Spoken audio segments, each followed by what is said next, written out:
नमस्कार दोस्तों, fast study के यूट्यूब चैनल में आप सभी का स्वागत है। इसके पिछले क्लास में हम लोगों ने बिहार का जो बिहार स्पेशल चल रहा है, इसमें हमने फर्स्ट क्लास कर लिया था, जिसमें बिहार के परिचय के बारे में बताया गया था आपको। आज हम लोग नेक्स्ट क्लास करने वाले हैं, दूसरा क्लास करने वाले हैं, जिसमें बिहार के विस्तार एवं स्थिति के बारे में हम लोग जानेंगे। बिहार के विस्तार, एक सेकंड इसको कलर चेंज कर ले हम। बिहार के विस्तार एवं बिहार एवं इसकी स्थिति यानी कि बिहार कहाँ पे लोकेटेड है, और बिहार अगर किसी को जाना है तो वो किस तरह से यूज करके, मैप का यूज करके कहाँ किस तरह से बिहार में आ सकता है, कैसे पता चले कि बिहार इस लोकेशन में अवेलेबल है। तो इस चीज़ को हम जानेंगे थोड़ा सा। और इसके पिछले क्लास जो हुआ था, आप बिहार के परिचय, उसको जाकर के वीडियो वॉच करेंगे, प्लेलिस्ट में आपको मिल जाएगा।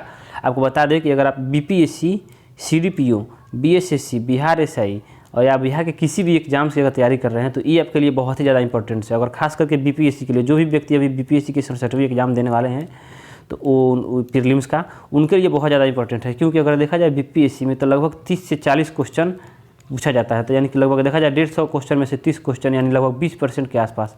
अगर आप इस 20% को कवर नहीं कर पाते हैं तो आपका सिलेक्शन तो दूर की बात है, सोच भी सपने में भी नहीं सोच सकते हैं। तो ये 20% जो पोर्शन है, इसको मैं आपको कवर कराऊंगा। आप मेरे साथ लगे रहें और आप मेरे चैनल के साथ, मेरे परिवार के साथ जुड़ जाएँ। इससे आपको क्या होगा कि आपको जितने भी 20% का जो एरिया है, इसको मैं कवर कराऊंगा। और आपको मैं चैलेंज देता हूं कि लगभग आपको इसमें से 27 से 28 क्वेश्चन आप यहां से कवर कर सकते हैं। इसमें एक भी क्वेश्चन नहीं छूटने वाला। 27 से 28 क्वेश्चन आपका कंफर्म यहां से आ जाने वाला है। क्योंकि अगर देखा जाए और आपको इस वे में पढ़ाया जाएगा कि आपको एक बार में सारे के सारे क्वेश्चन समझ में आ जाए, इस तरीके से आपको पढ़ाया जाएगा। क्योंकि देखिए, मैप द्वारा क्या होता है कि माइंड में इमेज बन जाता है, जिससे आपको अच्छे से समझ में आता है। तो सबसे पहले बिहार का थोड़ा सा परिचय जो हम लोग पहले क्लास में पढ़ा था, उसको मैं एक बार रिवाइंड करूँगा और उसके बाद मैं नेक्स्ट क्लास पे इस पर बिहार के विस्तार और स्थिति में बढ़ूँगा। चलिए, पहले मैं जो नेक्स्ट इसके पिछला क्लास जो हुआ था उसको हम लोग क्या करें, एक बार रिमाइंड कर ले। तो चलिए देखा जाए, अगर बिहार के गठन की बात की जाए तो बिहार 22 मार्च 1912 को बंगाल से अलग किया गया था। उस समय बिहार सिर्फ बिहार नहीं था, बिहार प्लस उड़ीसा का पूरा क्षेत्र नहीं, कुछ क्षेत्र को मिला करके बिहार और उड़ीसा दोनों क्षेत्र बंगाल से अलग हुआ था उस समय 1912 में। और 22 मार्च को पता होना चाहिए कि 22 मार्च को ही आपको बिहार दिवस मनाया जाता है। लेकिन आपको पता होना चाहिए कि बिहार दिवस 22 मार्च 1912 से नहीं, या 1947 से नहीं, आज़ादी के बाद भी नहीं, 2010 से इसको मनाया जाता है। कब से मनाया जाता है? 2010 से इसको मनाया जाता है। और बिहार का कितना बार विभाजन हुआ था? 3 बार हुआ था। तो पहला कब हुआ था? आपको बता दें कि 22 मार्च को हुआ था। दूसरा 1 अप्रैल 1936 को हुआ था, जिसमें उड़ीसा को अलग किया गया बिहार से। ये नहीं कि उड़ीसा से बिहार को अलग किया गया, बिहार से उड़ीसा को अलग किया गया था। और तीसरा विभाजन हुआ था आपको 2000 ईस्वी में, जो कि झारखंड को बिहार से अलग किया गया था। तो आप ये चीज़ याद रखेंगे एक बार थोड़ा सा।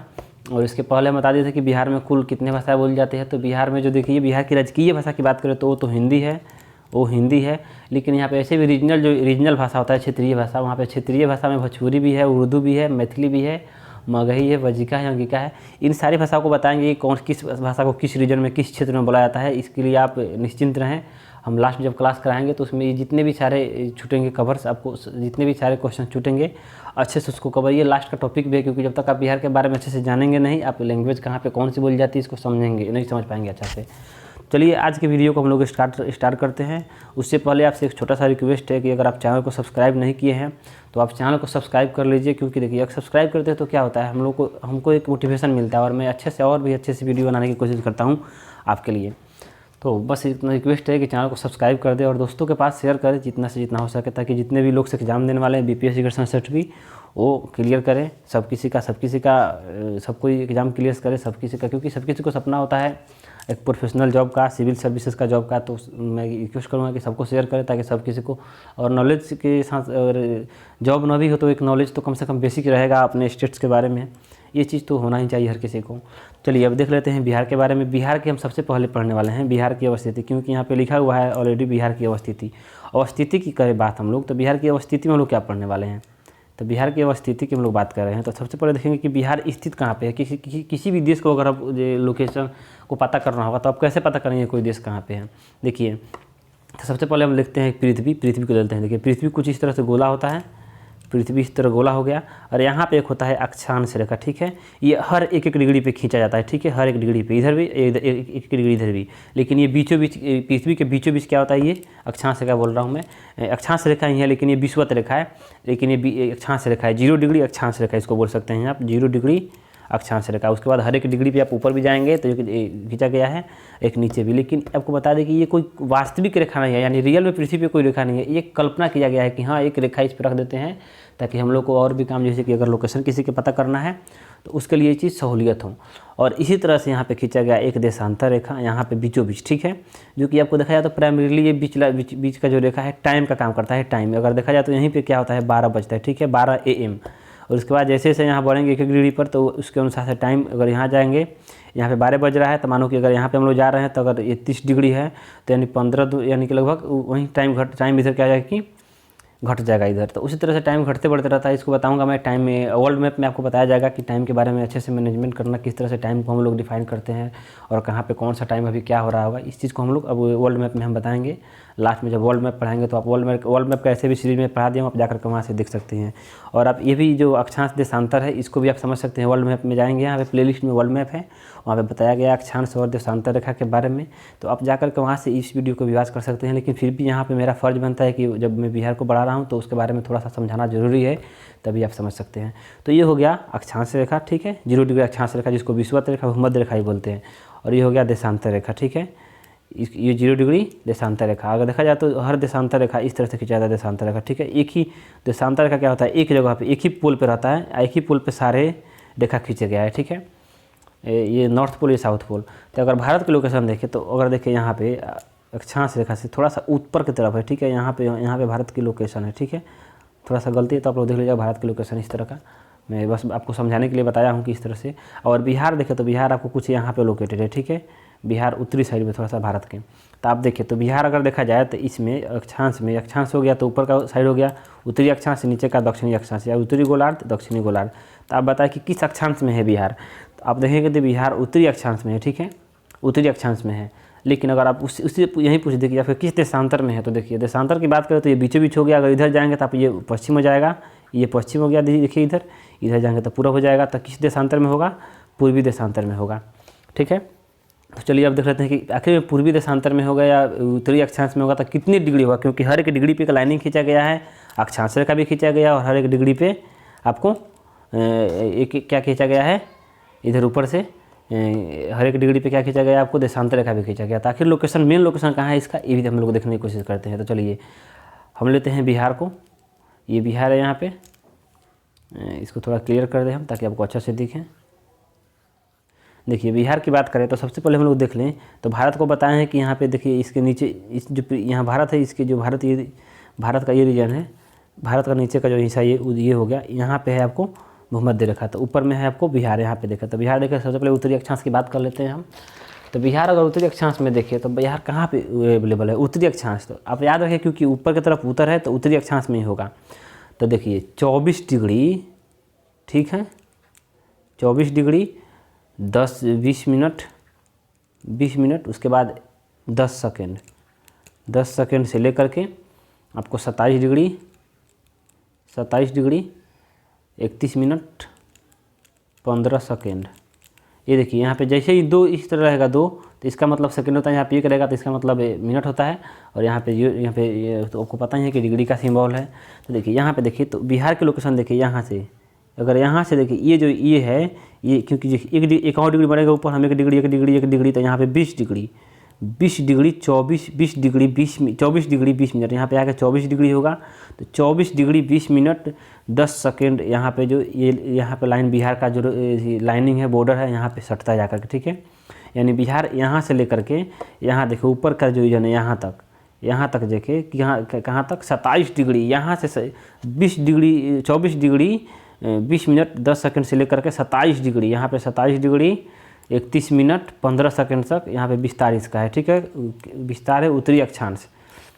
यहाँ पे आप लोग ये चीज़ ध्यान में रखेंगे कि 24 डिग्री 20 मिनट 10 सेकंड उत्तरी अक्षांश से लेकर के, ये चीज़ आप ध्यान में रख के बोलेंगे, 27 डिग्री 31 मिनट 15 सेकंड उत्तरी अक्षांश में इसकी अवस्थिति है। अब हम लोग बात करते हैं देशांतर की। तो आपको बताएं कि देशांतर क्या होता है। तो देखिए देशांतर की बात करें तो अब देखिए देशांतर में हम लोग बात करें तो सबसे पहले हम लोग देखते हैं कि ये कहाँ से होना चाहिए, यहाँ से। आखिर ये कहाँ अवेलेबल है तो आपको बताएं कि इधर है आपको क्या हो गया आपका देशांतर रेखा हो गया जो कि जिसमें भारत क्या पड़ता है, पूरब में पड़ता है। तो देखिए कि पूरब में कितनी डिग्री जाने के बाद बिहार का लोकेशन पड़ता है, ठीक है, कितनी डिग्री। अगर पूर्वी देशांतर की बात करें हम लोग तो देखा जाए यहाँ पे पूर्वी देशांतर 83 डिग्री, उसके बाद 19 मिनट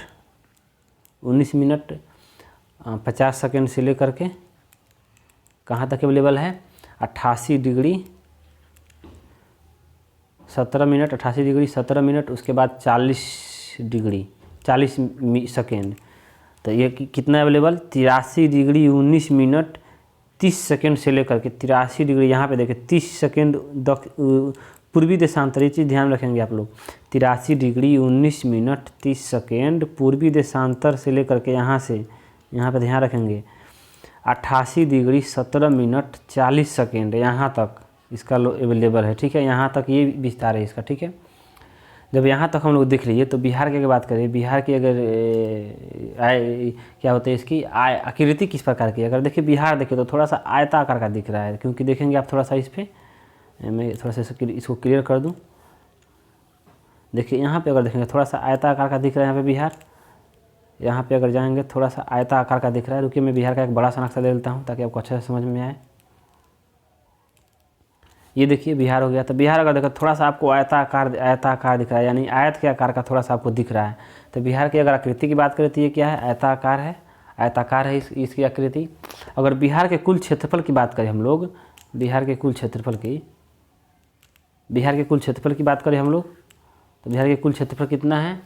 तो बिहार के कुल क्षेत्रफल क्या होता है, जो ये जो एरिया है पूरा लैंड, ये लैंड कितने दूर में कितने एरिया में अवेलेबल है, कितने मतलब एरिया कवर करता है, ठीक है। तो ये बिहार के क्षेत्रफल की बात करें तो ये कितना है 94,194,000 सॉरी ऊपर हो गया, थोड़ा सा इसको नीचे कर ले हम, 94,163 किलोमीटर स्क्वायर, जो कि अगर देखा जाए भारत की जो एरिया है, भारत के कुल एरिया में अगर देखा जाए तो ये लगभग कितना परसेंट लैंड कवर करता है भारत में, तो 2.86% लैंड कवर करता है भारत के कुल जो लैंड है उसमें, यानी बिहार इतना क्षेत्रफल कवर करता है, यानी इतने एरिया में विस्तारित है। भारत के कुल जो ज़मीन है, कुल जो क्षेत्रफल है उसमें 2.86% एरिया ये खुद अकेले कवर करता है। और अगर देखा जाए कि बिहार में क्षेत्रफल की दृष्टि से कौन सा स्थान है इसका, तो देखा जाए तो कहीं कहीं 10वां मिलता है, कहीं कहीं आपको 12वां मिलता है। तो मैं कहूँगा आप ये 10वां लेकर के चलेंगे, क्योंकि 10वां आपको देखेंगे बहुत सारी किताब में आपको 10वां ही मिलेगा। अगर क्षेत्रफल की दृष्टि से देखा जाए तो ये 10वां बड़ा राज्य है भारत का बिहार। तो आप जाहिर सी बात है कि ज़्यादातर आपको बुक्स में यही मिलेगा, बिहार क्षेत्रफल की दृष्टि से भारत का 10वां बड़ा राज्य है, ठीक है। क्षेत्रफल की दृष्टि से बिहार क्या है, 10वां बड़ा राज्य। क्षेत्रफल इसकी कुल कितना है 94,163 किलोमीटर। क्षेत्रफल का मतलब क्या हुआ, अगर देखिए मैं आपको अगर बोल दूँ, एक सेकंड एक ब्लैंक पेज ले लेते हैं, चलिए मैं इसको ब्लैंक कर लेता हूँ थोड़ा सा आपको समझाने के लिए। अगर माने देखिए यहाँ से हो गया, ये हो गया, एक लाइन हम लोग ड्रॉ कर लेते हैं, यहाँ हो गया।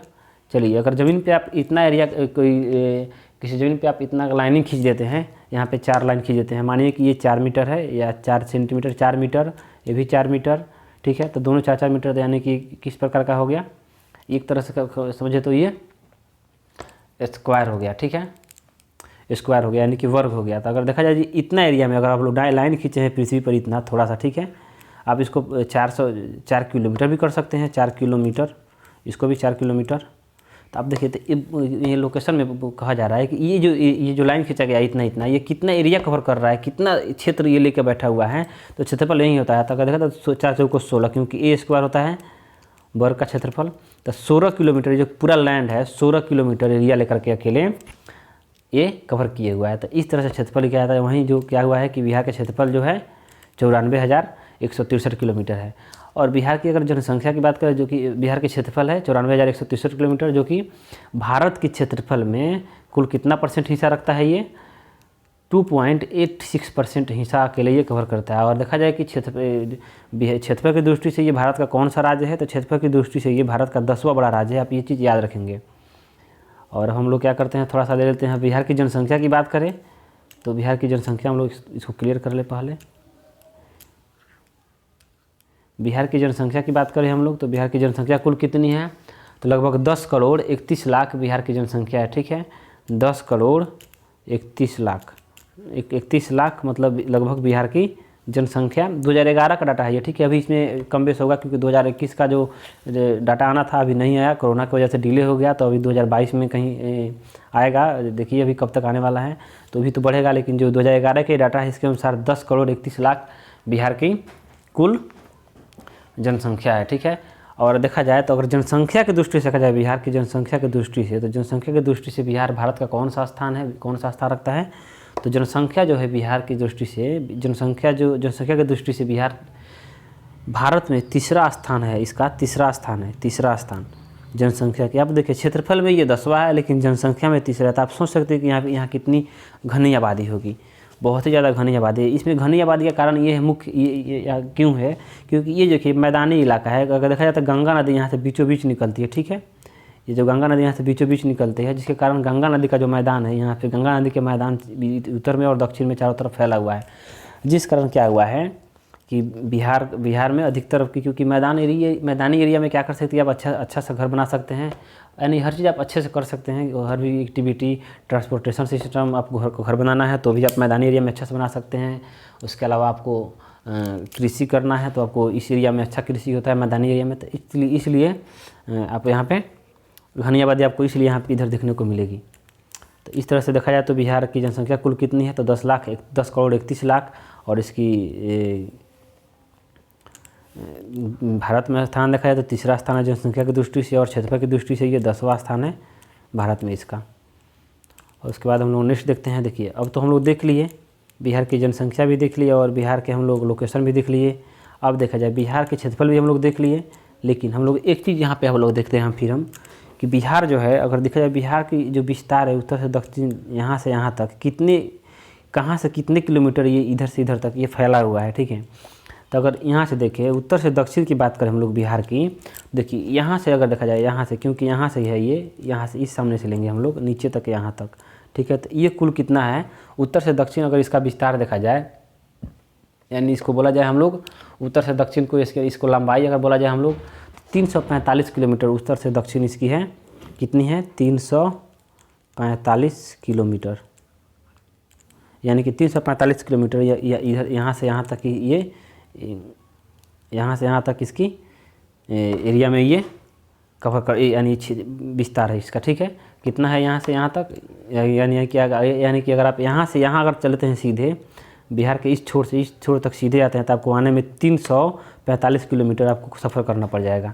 अगर देखा जाए यहाँ से पूरब से पश्चिम की देखा जाए, अगर पूरब से पश्चिम माने यहाँ से आपको जाना है, पूरब से पश्चिम जाना है, यानी पश्चिम यहाँ तक आ रहा है, आपको यहाँ आना है, तो आपको अगर सीधे चलते हैं तो कितना होगा, कितना किलोमीटर चलना पड़ेगा आपको। तो अगर यहाँ पे देखा जाए तो उत्तर से दक्षिण और पूरब से पश्चिम, यानी पूरब से पश्चिम की बात करें हम लोग, पूरब से पश्चिम की, तो पूरब से पश्चिम की बात करें तो ये 483 किलोमीटर आपको चलना पड़ेगा।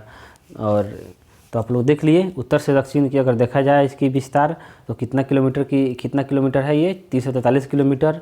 और पूरब से पश्चिम की बात करें हम लोग तो 345 किलोमीटर उत्तर से दक्षिण है। और पूरब से पश्चिम की बात करें हम लोग तो पूरब से पश्चिम कितना है 483 किलोमीटर। तो आप लोग इसको याद रखेंगे।